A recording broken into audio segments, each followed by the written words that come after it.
नमस्कार, आप सभी का बहुत स्वागत है। मैं हूं आपके साथ माजिद अंसारी और चलिए बुलेटिन की शुरुआत आज की बड़ी खबर से करते हैं। अजय माकन, प्रदेश प्रभारी अजय माकन प्रदेश दौरे पर हैं। अजय माकन का राजस्थान दौरा, प्रदेश प्रभारी बनने के बाद ये उनका पहला दौरा है। अलवर में उनका जोरदार स्वागत किया गया। मंत्री टीकाराम जूली ने उनका स्वागत किया। शाम तक जयपुर पहुंचेंगे माकन। तो बड़ी खबर आपको बता दें इस वक्त की कि प्रदेश प्रभारी अजय माकन प्रदेश दौरे पर हैं। राजस्थान दौरे पर अजय माकन प्रदेश प्रभारी बनने के बाद यह उनका पहला दौरा है। अलवर में वो पहुंच चुके हैं, जहां पर उनका जोरदार स्वागत किया गया। जी हां, मंत्री टीकाराम जूली ने उनकी अगुवाई में उनका गर्मजोशी के साथ स्वागत किया गया और शाम तक जयपुर पहुंचेंगे माकन। तो काफी अहम माना जा रहा है अजय माकन का ये दौरा। प्रदेश प्रभारी हैं अजय माकन और पहला दौरा है उनका प्रदेश प्रभारी बनने के बाद। अलवर पहुंच चुके हैं। टीकाराम जूली की अगुवाई में उनका गर्मजोशी के साथ स्वागत किया गया अलवर में और शाम तक अजय माकन पहुंचेंगे। तो तस्वीरें भी आपको दिखा रहे हैं उनके स्वागत का, किस तरह से वहां पर किया गया है गर्मजोशी के साथ। पहला दौरा है उनका प्रदेश प्रभारी बनने के बाद। बेहद ही अहम दौरा माना जा रहा है। जिस तरह से बड़ोदरा में कांग्रेस में पॉलिटिकल क्राइसिस आई थी, उसके बाद से जिस तरह बदलाव आया और फिर अविनाश पांडे को हटाकर प्रदेश प्रभारी बनाया गया अजय माकन को, और उसके बाद से ये पहला दौरा है अजय माकन का। अजय माकन जिंदाबाद, कांग्रेस पार्टी जिंदाबाद। राजस्थान के बहादुर विधायक और बहादुर जनता ने ये साबित कर दिया है, कांग्रेस पार्टी ने यहाँ पे साबित कर दिया।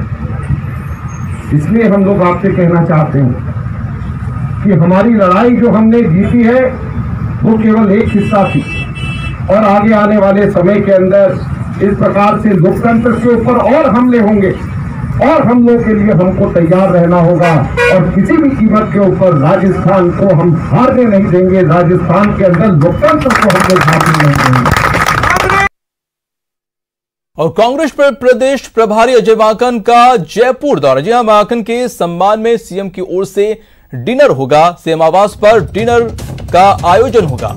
मंत्री, सीनियर नेता और चुनिंदा विधायक आमंत्रित हैं। सत्ता संगठन में तालमेल बैठाने की कवायद की जाएगी। तो प्रदेश प्रभारी अजय माकन जयपुर आएंगे और यहां पर सीएम अशोक गहलोत की तरफ से डिनर का आयोजन किया गया। और पूरे मामले में गोवर्धन हमारे साथ जुड़ चुके हैं। गोवर्धन, अजय माकन पहुंच चुके हैं अलवर और जयपुर भी पहुंचेंगे। उनके इस दौरे को किस तरह से देखा जाए? देखिए, ताजा अपडेट ये है कि अजय माकन का शाहजहांपुर के बाद में या कोटपुतली जो जयपुर जिले में है वहां पर वो पहुंचे और वहां मंत्री राजेंद्र यादव की अगुवाई में उनका स्वागत सत्कार किया जा रहा है। और कोटपुतली से करीब 1 घंटे के बाद वो कुकस पहुंचेंगे, जहां पर प्रदेशाध्यक्ष गोविंद सिंह डोटासरा और कई मंत्री, वरिष्ठ नेता हैं, वो उनका स्वागत करेंगे। करीब घंटे भर में अजय माकन है वो यहाँ पर कुकस में पहुंच जाएंगे। कुकस से सीधे वो सीएम निवास जाएंगे, जहां पर मुख्यमंत्री से वो मुलाकात करेंगे। उसके बाद स्पीकर डॉक्टर सीपी जोशी से भी मिलेंगे और इस बात की भी संभावना कि शायद सचिन पायलट से भी और कई और वरिष्ठ नेताओं से भी आज मुलाकात हो जाए। तो ऐसे में जो अजय माकन का जो आज से अगर मिला लिया जाए तो 4 दिन हो जाते हैं, लेकिन वो 3 दिन तक वरिष्ठ नेताओं से पीसीसी में 2 दिन बैठ करके चर्चा करेंगे और आखिरी दिन 2 तारीख को वो अजमेर संभाग में जाकर अजमेर संभाग के नेताओं से चर्चा करेंगे। पूरे दौरे को सत्ता संगठन में तालमेल, संगठन की नई टीम और समन्वय के हिसाब से काफी महत्वपूर्ण माना जा रहा है, क्योंकि प्रदेश प्रभारी बनने के बाद वो पहली बार राजस्थान के दौरे पर आए हैं। तो ये दौरा इसलिए भी महत्वपूर्ण है क्योंकि हाल ही में जो सियासी संकट था वो निपटने के बाद, उस सियासी संकट से बाहर आने के बाद ही अजय माकन को प्रदेश प्रभारी की जिम्मेदारी यहाँ पर दी गई है अविनाश पांडे की जगह।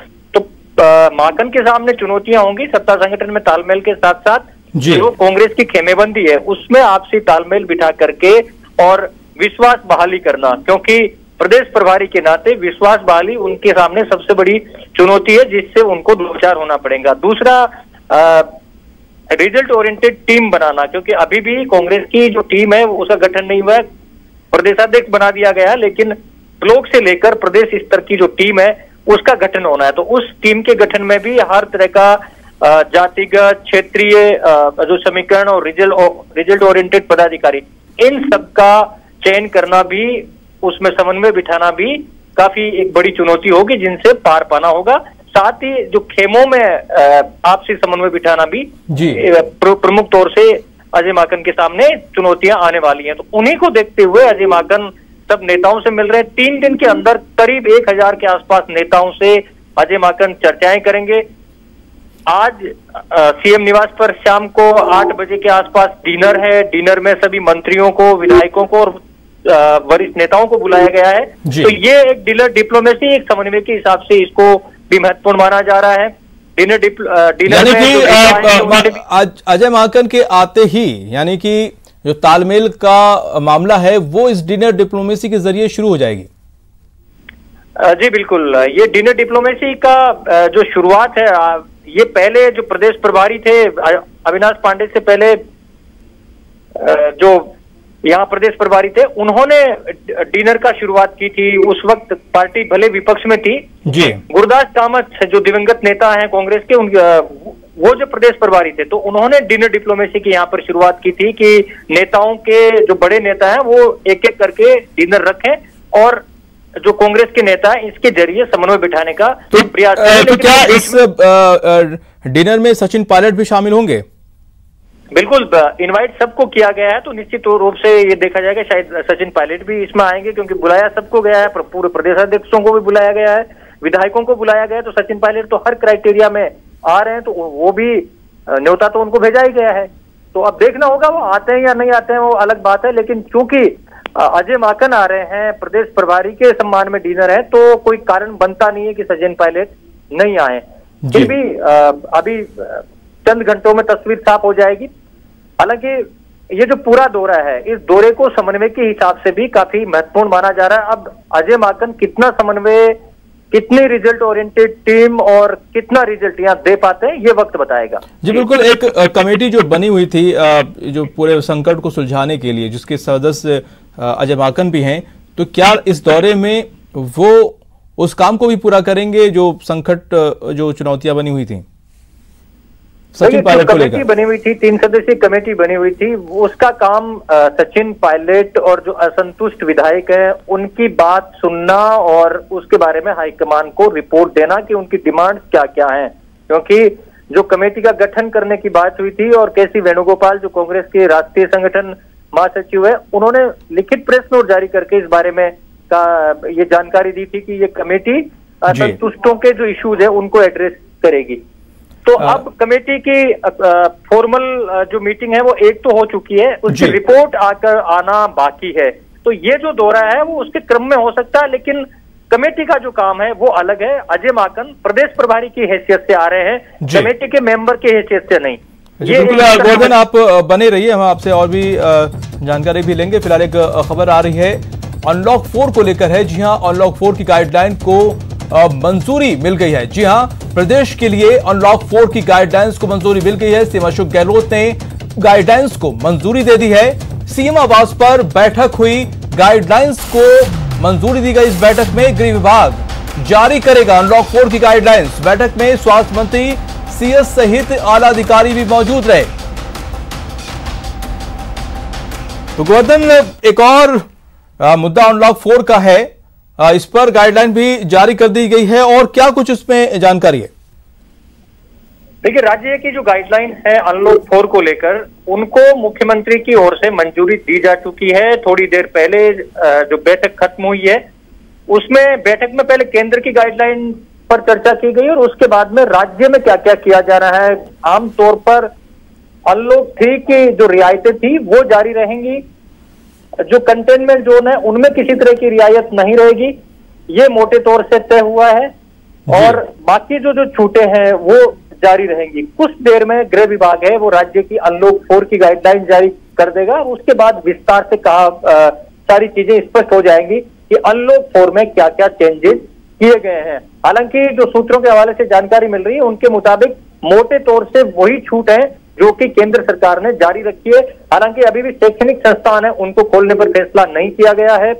7 सितंबर से धार्मिक स्थल सभी खोल दिए जाएंगे। हालांकि शर्त उनमें यही रहेगी कि सोशल डिस्टेंसिंग और हेल्थ प्रोटोकॉल का पालन उनको करना होगा। अभी कुछ देर में गृह विभाग है वो ये सीएम की मंजूरी के बाद अब गृह विभाग में कवायद शुरू हो गई है और कुछ ही देर में गृह विभाग। एक सवाल ये है कि देखिए जैसे जैसे अनलॉक होता जा रहा है, जैसे जैसे छूट मिलती जा रही है, वैसे वैसे चुनौतियां भी बहुत ज्यादा बढ़ती जा रही, तो क्या लगता है कि अनलॉक 4 से चुनौतियां और ज्यादा बढ़ेंगी? बढ़ती जा रही हैं क्योंकि अनलॉक 4 आ गया, लेकिन जो मामले हैं वो अब 1000 से ज्यादा आज तो, क्योंकि जो आंकड़ा है कल का वो 1400 के ऊपर का था। तो हर दिन जांचें जैसे जैसे बढ़ती जा रही हैं, जैसे जैसे बढ़ते जा रहे हैं वैसे वैसे कोरोना पॉजिटिव केसेस भी बढ़ रहे हैं। ये एक अलग बात है, लेकिन जो हेल्थ प्रोटोकॉल की पालना और जो सावधानियां हैं वो अपनी जगह है। तो उनमें कई जगह पर कमी भी नजर आ रही है और इसी को देखते हुए ये जो अनलॉक की गाइडलाइन, एक दूसरा विरोधाभास हो रहा है। केंद्र सरकार ने कल जो गाइडलाइन जारी की थी उनमें लॉकडाउन लगाने के लिए अब केंद्र से पूछे बिना कोई लॉकडाउन नहीं लगा पाएगा, जबकि राज्य सरकार ये चाह रही थी। पहले भी राज्य सरकार ने एक डिमांड की थी कि लॉकडाउन लगाने का जो अधिकार है वो राज्यों के हाथ में रहे और राज्य एरिया स्पेसिफिक जो स्थानीय जरूरतें हैं उसके हिसाब से लॉकडाउन लगा ले। लेकिन कुछ जगहों पे लॉकडाउन यहाँ पर लगा हुआ है, तो उस क्या फिर जब केंद्र सरकार का जो नियम है उसके लागू होते ही वो खत्म हो जाएगा? देखिए, स्थानीय स्तर पर राज्य सरकार पहले भी ये पैरवी करती रही है और ये मांग करती रही है कि ये सब कुछ चीजें स्थानीय स्तर पर होने चाहिए। मान लीजिए किसी थाना क्षेत्र में जरूरत है तो वहां फिर पूरे स्टेट लेवल पे या जिले में लॉकडाउन की जरूरत नहीं है, क्योंकि पहले जब ये स्टार्ट किया गया था भीलवाड़ा में तो वो पूरे शहर में लॉकडाउन लगा दिया गया था। लेकिन बाद में धीरे धीरे मामला आगे बढ़ा तो ये जरूरत महसूस की जाने लगी कि एरिया स्पेसिफिक होना चाहिए। आप पूरे एरिया को सील करने के बजाय जहां कंटेनमेंट जोन है, जहां पर मरीज है, उसी इलाके को सील किया जाए और यही ज्यादा प्रैक्टिकल है। और अब चूंकि अनलॉक की ओर हम बढ़ रहे हैं, अनलॉक 4 आ चुका है, तो ऐसे में आप पूरे एरिया को लॉकडाउन करना व्यवहारिक नहीं होगा। अब देखना होगा राज्य सरकार इसको किस रूप में लेती है। हालांकि कोटा में जरूर 7 दिन का लॉकडाउन हुआ है, लेकिन राज्य सरकार की जो डिमांड है वो यही थी कि एरिया स्पेसिफिक होना चाहिए। जी, बहुत शुक्रिया तमाम जानकारी के लिए गोवर्धन।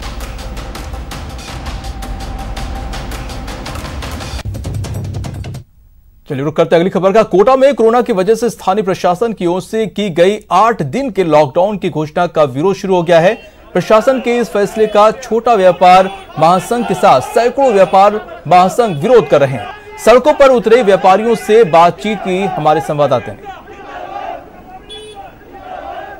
कोटा में लगातार कोरोना पॉजिटिव रोगियों की तादाद में हो रही बढ़ोतरी के बाद 8 दिन के लॉकडाउन का निर्णय लिया गया है और इस निर्णय का व्यापार महासंघ पूरी तरह से विरोध कर रहा है, क्योंकि जिस तरह से पॉजिटिव रोगियों की तादाद में बढ़ोतरी हो रही है, संक्रमण की चेन नहीं टूट पा रही है। प्रशासन ने लॉकडाउन को ही आखिरी रास्ता समझा है, लेकिन व्यापारियों का कहना है कि पहले हुए लॉकडाउन के चलते कई व्यापारियों की जो है व्यवसाय चौपट हो गए, उसका असर खास तौर पर बाजार में भी देखा जा रहा है। ऐसे में अब प्रशासन द्वारा जो फैसला लिया गया है उसका विरोध व्यापारी कर रहे हैं। मैं बात करने की कोशिश करता हूं। अभी मीटिंग भी हुई है कोटा व्यापार महासंघ की, अध्यक्ष और महासचिव यहां पर मौजूद है। जी, क्या विरोध कर रहे हैं आप लोग, क्योंकि पॉजिटिव रोगी तो बढ़ते चले जा रहे हैं? प्रशासन ने समय समय पर कोटा में लॉकडाउन किया है, कर्फ्यू भी लगाया है, व्यापार महासंघ ने हमेशा उनका सहयोग किया है, लेकिन पिछली मीटिंग में भी हमने ये कहा था कि केवल लॉकडाउन व्यापारियों पर ही क्यों लागू किया जा रहा है। आज जिस तरीके से व्यापारी परेशान है आर्थिक मंदी के रूप में, कोरोना का तो है ही सही विकराल रूप, लेकिन उसके साथ साथ आर्थिक मंदी भी जिस तरीके से व्यापारी सहन कर। जयपुर के बीजेपी मुख्यालय में प्रदेश के जिला प्रभारी और संभाग प्रभारियों की मीटिंग आयोजित की गई। इस दौरान बीजेपी के प्रदेश अध्यक्ष सतीश पुनिया ने प्रभारियों को संगठन को और अधिक मजबूत बनाने पर जोर देने को कहा है, जिसके बाद एक एक कर सभी जिला प्रभारियों से उनके जिलों का फीडबैक लिया गया। तकरीबन 45 जिला प्रभारी इस मीटिंग में मौजूद रहे और मौजूदा समय में फील्ड में उन्हें कैसे काम करना है, जनता के साथ मिलकर कैसे उनकी जरूरत के मुद्दों को उठाकर उनकी मदद करनी है, हर विषय पर इस मीटिंग में चर्चा की गई। संगठनात्मक विषयों पर चर्चा हो रही है कि काम कैसे करना है, पार्टी को कैसे बढ़ाना है, सर्वस्पर्शी कैसे रखना है, करना है। इस पर सब लोगों को और हमारे जो राष्ट्रीय सह संगठन मंत्री जी हैं और संगठन महामंत्री हैं, वो सब हमको बता रहे हैं। तो यानी सब लोगों को पार्टी का अच्छी तरह से काम करने के लिए प्रशिक्षित किया जा रहा है। हमारा मकसद एक ही है कि सरकार जिस तरीके से तानाशाही रवैये से चल रही है और जन भावनाओं के खिलाफ जाकर निर्णय कर रही है, बिजली के दर नहीं बढ़ाने का संकल्प चुनाव के दौरान कांग्रेस पार्टी ने किया था, लेकिन आज बिजली के विभिन्न अन्य तरीके से, चाहे वो फ्यूल चार्ज के ऊपर हो, सरचार्ज के नाम के ऊपर हो, अतिरिक्त राशि के नाम के ऊपर हो, विद्युत का कंजम्पशन का बिल 300 रुपये का आता है किसी उपभोक्ता का, लेकिन अन्य अगर शुल्क जोड़ें तो उसका बिल 2000 रुपये तक पहुंच रहा है। तो सरकार दूसरे तरीके से जनता को लूटने का काम कर रही है। अपनी आर्थिक सेहत सुधारने के लिए जयपुर विकास प्राधिकरण यानी कि जेडीए अब बकायेदारों से वसूली करने में जुट गया है। जेडीए अब जयपुर एयरपोर्ट के विस्तार के लिए एयरपोर्ट अथॉरिटी को दी गई जमीन के बदले करीब 150 करोड़ रुपए वसूलेगा। जयपुर एयरपोर्ट के विस्तार के लिए वर्ष 2002 से लेकर 2012 के बीच एयरपोर्ट अथॉरिटी ने जमीन अवाप्त की थी, जिसके बदले जेडीए को 150 करोड़ रुपए मिलना है और रीको से करीब 90 करोड़ रुपए की वसूली की तैयारी चल रही है। दरअसल पिछले कुछ सालों में जेडीए की माली हालत खराब है। कई प्रोजेक्ट के निर्माण के लिए जेडीए ने लोन भी ले रखे हैं। ऐसे में शहर में होने वाले विकास के कई काम धन के अभाव में प्रभावित होते हैं। यही वजह है कि इस माली हालत को सुधारने के लिए जेडीए वसूली कर रहा है।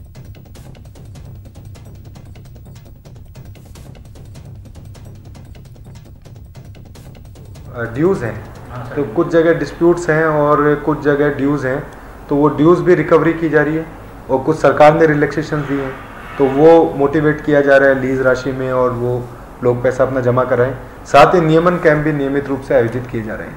और जो बड़े इंस्टीट्यूशंस के जो मैटर्स हैं, तो उसमें एक एयरपोर्ट अथॉरिटी से पैसा आना और एक रिको को बगरू चित्रोली में लैंड अलॉट की है, तो वो पैसा जेडीए को आना। वो कितना होगा सर, आइडिया दी लगभग 90 करोड़ रुपए वो है जो कि अभी अलॉट होना है, तो वो अलॉट होना है और रिको वहाँ नया इंडस्ट्रियल एरिया प्लान कर रहा है, तो वो ये दो राशि हमें उम्मीद है कि हमें शीघ्र। फिलहाल वक्त हो चला है छोटे से ब्रेक का। ब्रेक के बाद बात करेंगे पर्यावरण संरक्षण की पहल की।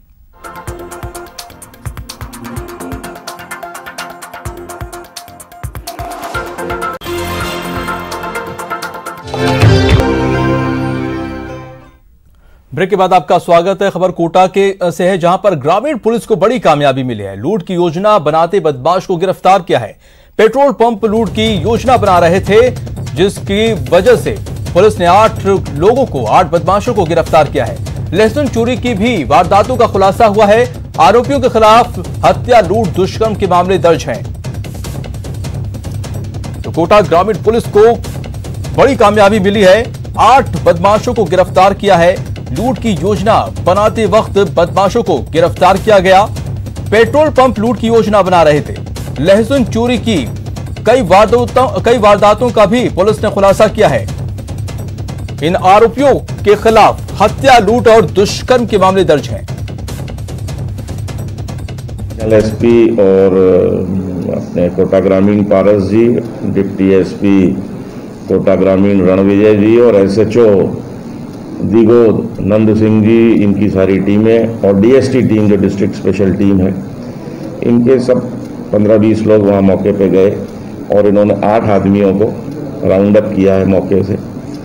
अब तक के अनुसंधान से पता लगा है कि ये जितेंद्र मोगिया और पप्पू मोगिया का गैंग है, जिसके कि बाकी 6 सदस्य और कुल 8 सदस्य इन्होंने गिरफ्तार किए हैं। अब तक के अनुसंधान से जो कल क्या गिरफ्तारी है शाम की इनकी, अब तक जो इन्वेस्टिगेशन पिछले 12 घंटे में हुआ है, इन्होंने 8 वारदातें तो कबूल ली हैं और ये स्पेसिफिक वारदात जो कर रहे हैं वो लहसुन चोरी की कर रहे हैं। विभिन्न मंडियों में जहाँ भी लहसुन की आड़त है वहाँ से ये उसको ट्रक लोड से ले जाते हैं या जितना माल होता है उस हिसाब से ले जाते हैं। तो कल ही एक विशेष उपलब्धि मिली है। गिरफ्तारी के दौरान इनके पास से कट्टे, तलवारें और चाकू इत्यादि। और चुरू के सुजानगढ़ से बड़ी खबर है, जहां पर पुलिस ने बाइक गिरोह का खुलासा किया है। जी हां, पुलिस ने 3 लोगों को गिरफ्तार किया है। चोरी की 15 बाइक भी बरामद की है। आरोपियों को 3 दिन की रिमांड पर भेजा गया है। तो चुरू के सुजानगढ़ से बड़ी खबर, पुलिस ने बाइक गिरोह का खुलासा किया है। 3 लोगों को गिरफ्तार किया है और साथ में 15 बाइक भी बरामद की है। संगठित अपराधियों पर लगाम कसने के लिए और इन अज्ञात वारदातों की सुरागरसी करने के लिए एक विशेष टीम के निर्देश दिए, जिस पर पुलिस थाना सुजानगढ़ में मनोज जी के नेतृत्व में एक टीम का गठन किया गया, जिसमें मुख्य रूप से तनसुख एएसआई महावीर व अन्य कांस्टेबल सुजानगढ़ थाना के थे, जिसको इस काम में लगाया गया, जिनके अथक प्रयत्न से नाकाबंदी के दौरान एक व्यक्ति को पकड़ने में सफलता हासिल की, जिसके कब्जे से 15 मोटरसाइकिल मिली और एक मोटरसाइकिल के पार्ट्स मिले और एक इंजन मिला। इसमें पूछताछ के दौरान मोहसिन मनियार जो शोभासर का रहने वाला है, जो वारदात का मुख्य आरोपी है, उसके कब्जे से ये सारी मोटरसाइकिल बरामद हुई। और बुलेटिन में बात करते हैं रफ्तार के कहर की। आपके टीवी स्क्रीन पर जो 2 हादसे की तस्वीरें हैं आप देख सकते हैं। जैसलमेर में बोलेरो ने बाइक को टक्कर मार दी और इस हादसे में 3 लोगों की मौत हो गई है, जबकि उदयपुर में ट्रोले ने 2 बाइक को टक्कर मारी जिसमें 3 लोगों की जान चली गई। वहीं एक शख्स गंभीर रूप से घायल हो गया। तो 2 तस्वीरें रफ्तार के कहर की।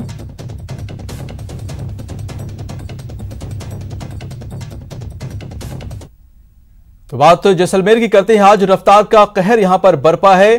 फलसूंड में बोलेरो ने बाइक को टक्कर मार दी और इस हादसे में बाइक सवार 3 युवकों की मौत हो गई।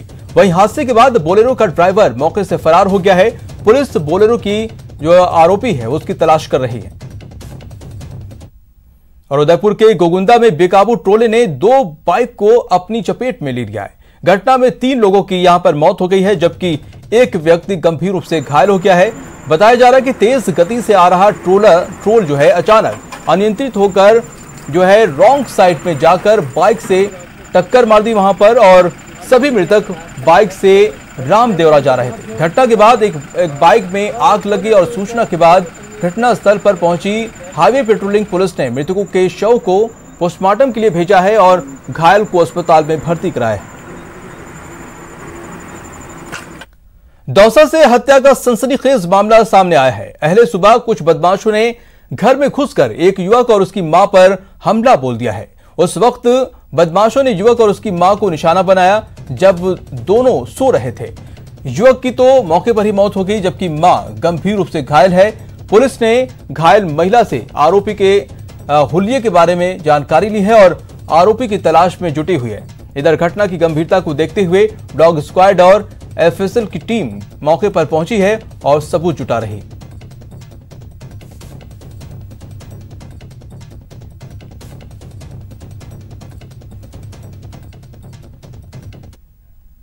और अब बात सिंचाई की उस पद्धति की जिसे अपनाने के लिए पीएम नरेंद्र मोदी अक्सर प्रेरित करते हैं, और बाड़मेर में सिंचाई के लिए उसी मटका सिंचाई पद्धति का इस्तेमाल हो रहा है। 4000 साल पुरानी पद्धति, पेड़ पौधों के लिए संजीवनी। रिसेगा मटके से पानी तो पौधा बनेगा पेड़। पर्यावरण संरक्षण के लिए नया प्रयोग। पीएम का सपना बाड़मेर का अपना। जी हां, वही सिंचाई पद्धति जिसे अपनाने और अमल में लाने की बात पीएम नरेंद्र मोदी करते हैं, जो 4000 साल पुरानी है, लेकिन आज भी पेड़ पौधों के लिए किसी संजीवनी से कम नहीं है। और इसी पद्धति को कोरोना काल में मरुधरा अपना रहा है। बाड़मेर के पीजी कॉलेज में एनसीसी कैडेट्स ने कोरोना काल में इसी पद्धति से पौधों को जिंदा रखने की मुहिम चला रखी है। कोविड-19 की महामारी में ये बहुत ही अच्छी सार्थक साबित हुई है। इस महामारी के अंदर हमेशा तो नहीं आ सकते, तो हम लगभग 10 दिनों के अंदर कोई कैडेट या रोड रेंजर का कोई वॉयजर गर्ल्स आता था और उसके अंदर पानी डाल के चला जाता था। तो फिर 10 दिनों में एक बार आना पड़ता था। तो यहाँ पानी पौधे जले नहीं हैं और अभी तक हमारा गार्डन या पौधे तो हरे भरे हैं। खासकर कोविड-19 में मटका पद्धति बहुत ज़्यादा सार्थक साबित हुई है, क्योंकि ऐसे वक्त में लॉकडाउन चल रहा था तो हम घर से बाहर भी नहीं निकल सकते थे और यहाँ पौधे भी जल जाते अगर पानी नहीं देते तो। लेकिन एक जने के आने से भी यहाँ अगर पानी डाल देते थे तो 10-10 दिन तक हमें वापस पानी डालने की जरूरत नहीं पड़ती थी। अब चलिए आपको जरा समझाते हैं सिंचाई का मटका पद्धति काम करता कैसे है। पौधे के साथ मटका लगाया जाता है। पौधे को संरक्षित करने के लिए मटके का प्रयोग किया जाता है, जिसका पानी रिसकर पौधे को संरक्षित करता है। इस प्रक्रिया में 5 से 10 लीटर तक पानी की क्षमता वाले मटके को उपयोग में लाया जाता है। मटके का पानी जमीन में रिसता है, जो पौधे की जड़ों को, आसपास के क्षेत्र को गीला कर पौधों को सींचता है। इस पद्धति को मटका सिंचाई पद्धति कहा जाता है। ये हमने यहाँ पर पिछले वर्ष ही एक पौधे लगाते थे, शुरुआत की थी मटका पत्ती की। ये मटका पत्ती दक्षिण अफ्रीका से शुरू हुई थी कई वर्षों पर, और इसमें हम क्या करते हैं कि हमारा जो पश्चिमी या सरहदी इलाका रेगिस्तान का, तो इसमें पानी की बहुत कमी है। तो मटके में हम पानी डालते हैं तो इसमें कोई छेद नहीं होता, बल्कि ये मिट्टी का मटका है तो पानी रिस रिस के पौधे में चला जाता है, जिससे यहाँ के पौधों को पानी मिलता रहता है और पानी की भी बचत होती है और पौधे भी फल फूल जाते हैं। कोरोना काल में इस पद्धति से बाड़मेर में बढ़ावा दिया जा रहा है और एनसीसी कैडेट्स की ये पहल सराहनीय है। बाड़मेर से न्यूज़ 18 के लिए प्रेमदान देथा की रिपोर्ट। पूर्व कांग्रेस प्रदेश अध्यक्ष नाथूराम मिर्धा की आज पुण्यतिथि है। इस मौके पर पीसीसी में पुष्पांजलि कार्यक्रम का आयोजन हुआ। पीसीसी चीफ गोविंद सिंह डोटासरा ने मिर्धा को श्रद्धांजलि अर्पित की। इसके साथ ही अन्य कांग्रेस नेताओं और कार्यकर्ताओं ने भी मिर्धा को नमन किया।